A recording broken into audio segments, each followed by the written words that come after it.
Well, hello everybody. I'm very glad to be here. I've had a good time so far.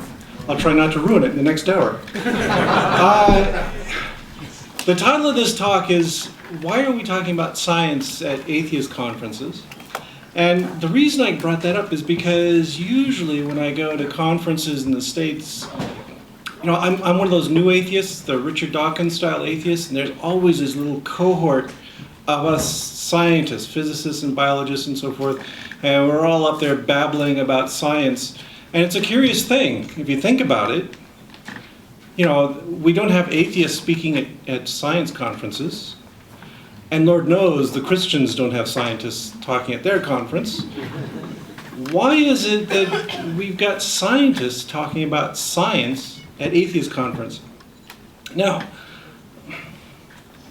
you see, the problem, of course, there's a problem here in that I gave this title to the organizers a long time ago, and then, of course, I see the schedule and I notice we're not talking about science here at all. So, in a sense, you're ahead of the curve. That's okay, because what my lesson here is, what I want to say is that while science, broadly defined, is the essential foundation of the modern atheist movement, science isn't enough. I think we all know this. Science is important, but it's not the totality of the atheist movement. What we have to do is we have to go beyond describing what the world is, which is what science does really, really well, to what we want the world to be. And that requires the infusion of humanist values to determine what direction we want to take. That can't be determined by science, although science can help us get there. So, again, how we will achieve those goals, whatever they are, however we define them. It's an alarm. How we will achieve those goals is going to require the application of science again, which means we scientists have guaranteed of future employment, which is great. But science, we have to remember, is a tool, not the end result of what we're after. We are not aiming for a world of science. We are aiming for a world that is just and equitable and humane for all humanity. Okay, so what is this science that I'm babbling about? I'm using this word in the broadest sense as a method for assessing truth claims. Human beings have a great many methods for determining the truth of a claim. We could, for instance, flip a coin. We could interpret the flight of birds or the configuration of goat entrails. We could consult a prophet or a holy book. Or we could settle it with trial by combat, which is always fun. And those are methods that people have historically used, and that some of them people still use. We've tried them all.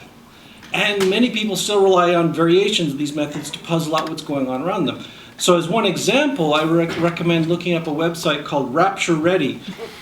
There's a whole bunch of worried people on there, and they're struggling to comprehend their world by matching modern events to Bible prophecy. It's the craziest thing you'll ever see. But there they are, and they think of this as a reasonable way to resolve their concerns about the world. But here's the thing about those methods. They don't work. Well, they sort of work in the sense of what they do is they provide a trigger to motivate people to do something, but the connection to reality is very tenuous. There's no solid reinforcement of real-world concerns there. Science, on the other hand, uses observations of the world to infer patterns and causes of real phenomena. The connection is direct, and it's determined by the application of logic, and most importantly, it's repeatedly tested. We don't simply accept an initial conclusion as a given. We go over it and over it and over again, checking to make sure it's right. So science is a kind of filter. We can constantly throw more data and more inferences into our net, and we winnow out the falsehoods, and we retain the provisionally valid explanations. We don't obtain absolute certainty or absolute truth, but we do gradually ratchet our way to operationally useful truths. So that's what we're dealing with in science, is what works. Now, we use science all the time in our daily life. You buy a used car, for instance, and you discover it's a lemon. Your brother-in-law buys a used car from the same dealer, and it's also a lemon. So then what you do is you reasonably see a pattern, and you infer that the dealer is not trustworthy. Us skeptics and atheists and scientists so take this method for granted that we often have difficulty recognizing that other people use very different protocols. For instance, some people will use the datum that the dealer attends the same church as they do as evidence that they are trustworthy, when in fact that observation has no logical connection to the reality of their behavior. We see the same dichotomy at grander scales. Look at the climate change debate, for instance. Scientists have accumulated a large body of data that inescapably points to the unpleasant conclusion that human behavior has shifted the balance of planetary carbon cycling in the direction of heating the planet. That's a fact. That's a conclusion from the evidence. And it's demonstrated by chemistry, geology, physics, biology, and is more than adequately backed up by the mathematics. That is the result of using science to determine your assessments. But many people disagree because they do not use science. We have to recognize that these people are actually not operating in a scientific mode of thinking. For instance, we have members of the American Congress who declared that global climate change cannot occur because the Bible says it can't. After the Great Flood, they say, God promised that he wouldn't inflict mankind with such disasters ever again. Therefore, it's not going to happen. Ignore the evidence. We got the Bible. Others will cite the God of capitalism. That is, curbing CO2 emissions would affect profits. Therefore, it can't be happening. Nothing can compromise profits. Again, these non-scientific methods of determining the truth are poorly connected to reality, and they lead to false conclusions, but they are the ways that many people do think. Not us, of course. Other people. Now, I have to briefly digress to counter one objection I often hear.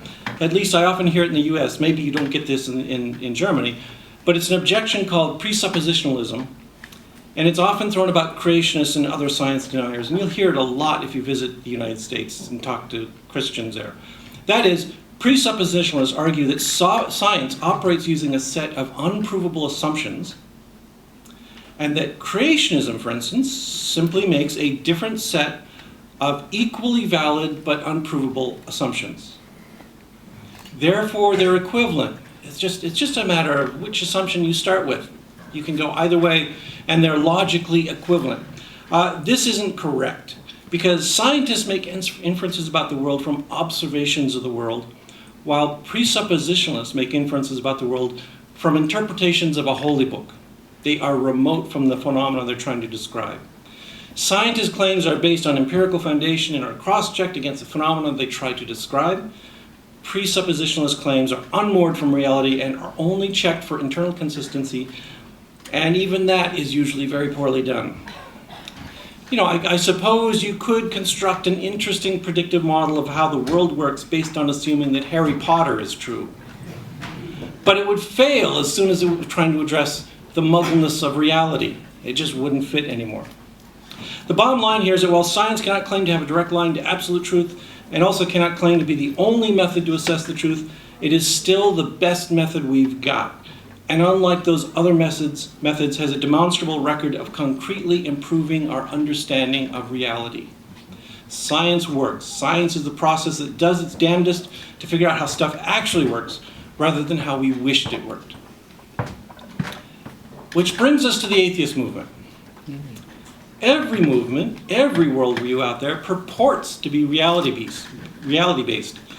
Catholics, for instance, would claim relevance because their beliefs are founded on the premises of their version of reality, which has an afterlife and a supernatural tyrant in the sky and redemption through belief in a Jesus Christ figure.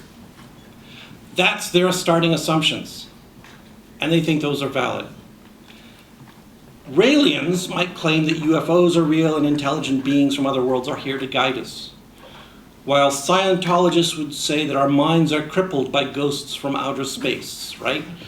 So they all claim that their presuppositions must be assumed as part of reality. Atheists, on the other hand, assume only that reality exists and that we can use the methods of science to determine how reality works. That's it. The most minimal of assumptions, followed up with the rigor of the only reliable method of determining the truth that humanity has, with the result that we have a body of hard-won, solidly tested conclusions about reality that do not include afterlives, aliens, or ghosts in our brains. That's where we start, and those differences matter. So I can give you a few examples where these different attitudes cause real-world problems. So for instance, right now in Africa, children are being accused of being possessed by demons and using magical powers to do great harm. If this were actually true, then I would agree that it's time to initiate drastic extreme measures to rid the continent of intrinsically evil, malignant monsters. That would be entirely justified if it were true. If we accepted certain assumptions that demons exist and that witchcraft actually works, then hey, maybe we ought to start setting orphans on fire. That would follow from reality. However, as it turns out, those assumptions are built on unreliable methods. Tradition, religious revelation, and actually a kind of venal demagoguery that's going on among the priests in that area. Use science and the picture changes. There are no demons, magic doesn't work, and those witch children are instead exposed as the victims of oppression and neglect. And the real and very human monsters are the witch hunters. Science completely changes your perspective on this problem. Here's another example, the status of women around the world. This is a situation perfectly analogous to the stories of witches. Women are automatically assigned a lower status. They're treated as lesser beings who are expected to be servile. And they're actually blamed for everything, from the temptation of us innocent, helpless men, to being the whole source of all evil in a fallen world. Again, the source of these absurd allegations are tradition, religious dogma, and the perpetuation of a pattern of exploitation.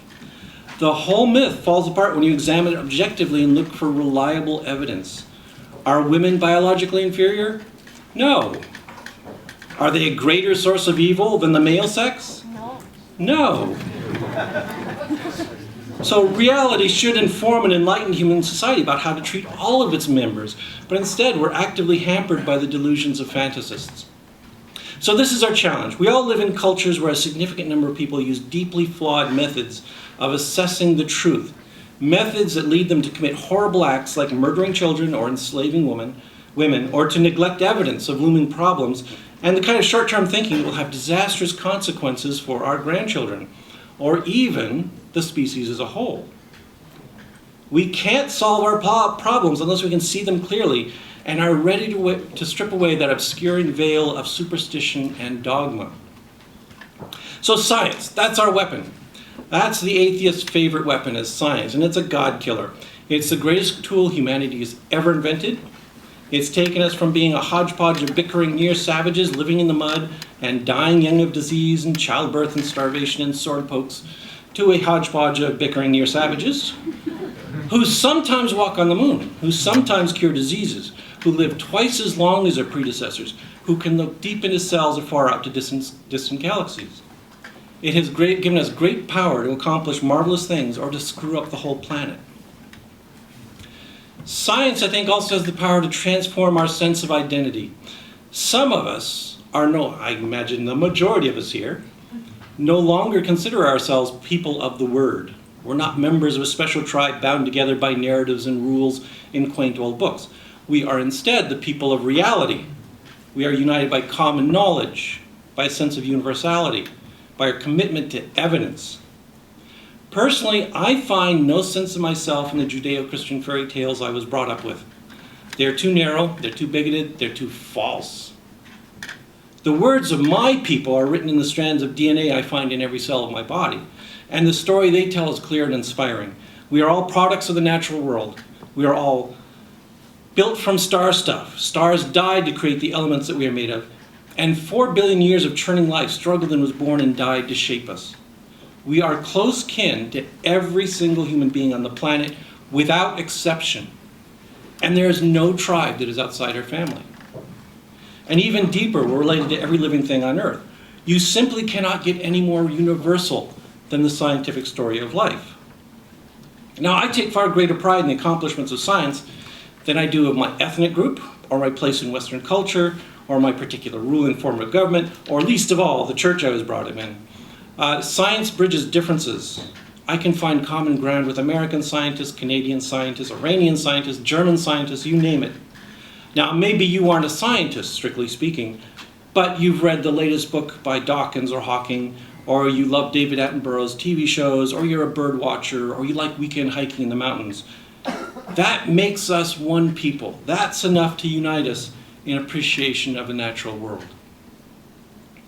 Now, the real power of science comes beyond the immediate effect of marking your tribe, though. It turns out that if you're disciplined and careful, if you reject ideas based on superstition, revelation, and tradition, and actually require confirmable evidence for any supposition about even mundane things, you find yourself on good, stable ground, and you're able to ask even deeper questions and get answers. And before you know it, you find yourself in possession of a strong chain of evidence that leads you to answers about the fundamental nature of the universe. And that's real power. We as a society have amazing deep power thanks to science. Now, when theologians argue, they try to resolve differences by turning to murky sources, remote from anything fundamental.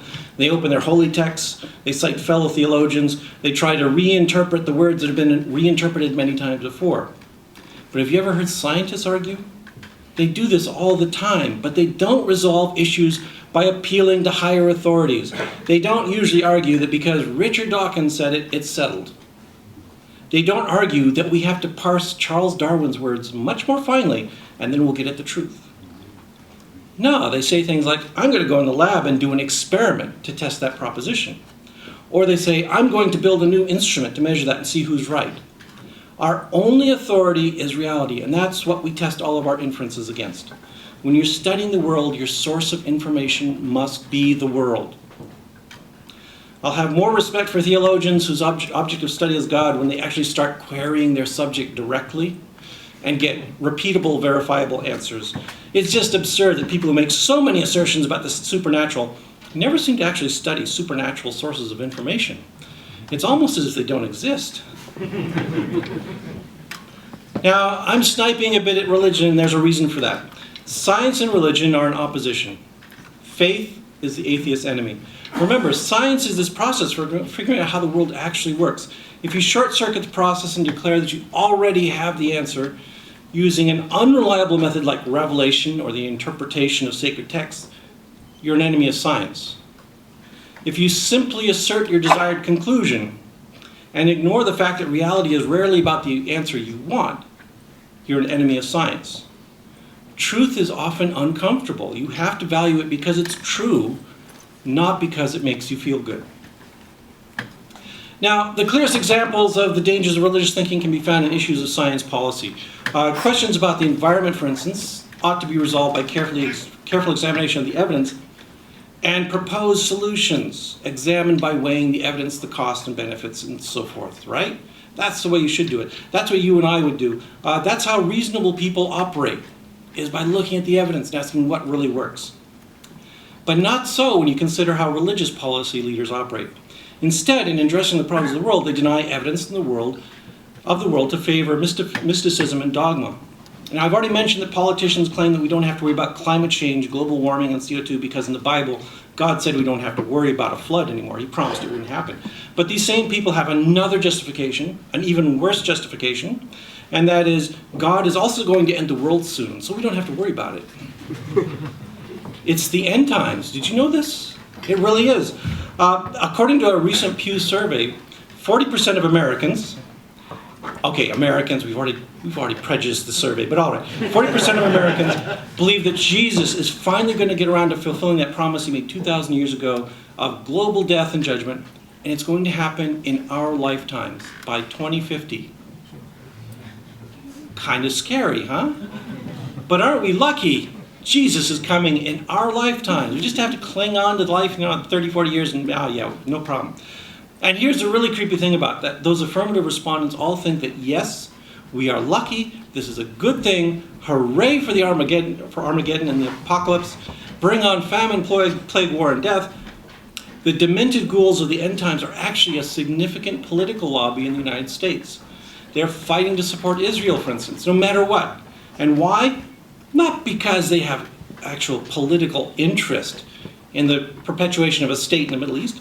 It's because they have a prophecy in Revelation that the Jewish state must be restored in order that it be destroyed in a nuclear holocaust, after which the surviving Jews will cheerfully convert to Christianity. And all is good again. All you have to do is read the Left Behind books. You've heard of those out here? Yeah, it tells the whole story there. It's amazing stuff. And it's weird because if a scientist or an atheist saw a cataclysm coming, say a meteor on collision course for Earth in 2050, we wouldn't be saying, hallelujah, physics is true. Bring it on, come on, it's going to prove our faith in mathematics was deserved. No, we'd be trying to stop it, right? And that makes the Christian reaction so puzzling. If I actually believe that Jesus is coming to end the world, I'd be preparing right now. I would be stocking up on timber and nails. Took care of them last time. We can repeat it this time. Now, I know I'm a very enthusiastic booster of science. That's one of the things I want to talk about here is I tend to get carried away with science. I think science is great. It's everything. And I think many problems would be diminished if only everyone had a proper appreciation of empiricism and evidence. You know, it's hard to justify burning witches when the requirement for good evidence of something that doesn't exist is made. They don't exist, therefore we can't set them on fire. But I have to say this, science is not enough. And it hurts to say that for me, but it's true. For one thing, science isn't perfect. It doesn't provide absolute truth, and it's also subject to human fallacies. We're in a constant struggle to improve, but sometimes science can be used badly. For example, there are scientists out there who use the reality of human sexual and racial differences to argue in favor of human sexual and racial inequalities. It's a completely wrong error. It's a serious category error, but we find it being proposed all the time. So sometimes the trappings of science are marshaled to support otherwise unsupportable conclusions. Science is also value neutral. Sure, sometimes it can illuminate issues and make good conclusions obvious. And I've given you examples of that. You know, don't set people on fire for being witches because witches don't exist. That makes the decision clear and easy. But in other cases, it can be readily shackled to causes of dubious ethical values. Say you've got a problem with a troublesome people you don't like very much. Science is just as happy to help you build remotely piloted drones so you can murder them without personal risk, as it is to help you build schools and economic infrastructure to turn the troublesome into constructive partners. And actually, science would probably tell you that wholesale murder is a lot cheaper and easier than the hard work of rebuilding communities. So we have to add something more. And what I see is that the atheist movement is steadily progressing towards that greater purpose, a movement dedicated to humanist causes, informed by science, and untainted by superstition. It's a transition that is happening very rapidly. It's flowering in just this last decade, and it gives me real hope for the future. You know, 20 years ago, atheism was mainly cranky old white men gathering to argue about the Bible. And then 10 years ago, we pushed beyond that. We advanced to cranky middle-aged white men griping about religion, but also talking a lot about science. That's a positive step forward. And now I think we're beginning to see women, people of color, and the young joining in the chorus. They're crying out for a greater range of priorities, including human rights, political change, and greater social justice. These are welcome changes. They are necessary changes that increase the breadth and appeal of secularism. It's no longer an abstract philosophy. It's now something with tangible material evidence. I would actually go so far as to suggest that right now that what we're seeing developing is a third wave of atheism. So after the new atheism, what's happening now? We're seeing an atheism emerging that's got a humanist core that is merging with other philosophies like feminism, like respect for gay and lesbian rights, respect for minorities. All of these things are coming together in a great movement for social justice, which is a little bit more than the old new atheism, which is predominantly focused on science. So I think we could start talking about this. That's what I would like to see emerging over this weekend, is a consensus on what the third wave atheism should be. Now, one of the great things about this weekend, judging from the titles of the talks, is that that's what this meeting is actually going to be about. Okay, God is dead, that's settled. We're not arguing about that here this weekend, are we? Religion is a reactionary force that poisons everything. Yeah, so we kind of resolved that. That's the case. We'll forget about religion. We don't like it. So now it's time to settle down and set productive goals for this worldwide community of rationalists. And it's not going to be easy. There are all kinds of infighting and problems that will occur. There are people who disagree with particular goals, particular tactics. It's going to be a struggle to work this out in the near future. Right now, for instance, the internet community of atheists is racked with these paroxysms of argument over, of all things, the status of women. We're trying to decide whether women are eye candy and fuck toys for the privileged white men, or whether we're colleagues together in this movement. And I would have said some time ago, oh, that's easy, that's settled. We know what the answer is there, right? They're equal partners in this effort. But surprisingly, that debate is going on the internet right now. I guess misogyny is not the sole prerogative of Christian and Islamic fundamentalists. There are also some atheists who feel this way. And it's sad to see that atheism has not become a synonym for a champion of equality. Not even when the science says we should be. That will change, and it must change. Women are standing up for their rights, and I'm not going to stand in their way. Women have greater cause to be resentful of the malignant influence of religion than we men, who have been the beneficiaries of patriarchal influence for generations. And anyone acquainted with the history of atheism and feminism knows that they've often gone arm in arm anyway. Because atheism is a philosophy of liberation. Religion has so often been a tool of oppression. What I've seen over and over in the last decades is that the atheist groups find common cause on the right side of history, fighting for equality and justice for all oppressed groups. My own atheist communities at home in Minnesota are also active in the fight for gay marriage equality. Why? Because when you strip away the bogus religious rationalizations, there is no argument to be made against it. And our humanist values of respect for human dignity and autonomy simply cry out that this injustice cannot stand. It isn't science that says we must fight for equality, although of course it does inform us that we are all one people. It's something deeper, a sense of empathy and a loathing of unfairness that fuels this cause. And I think we should embrace it. It represents the universality of atheism. We have discarded the imaginary boundaries of a chosen people or favored races or privileged sexes and special revelations for anointed castes. We are all apes on a small planet together. Another feature of atheism that makes us potentially better citizens of the world is an honest appreciation of our mortality.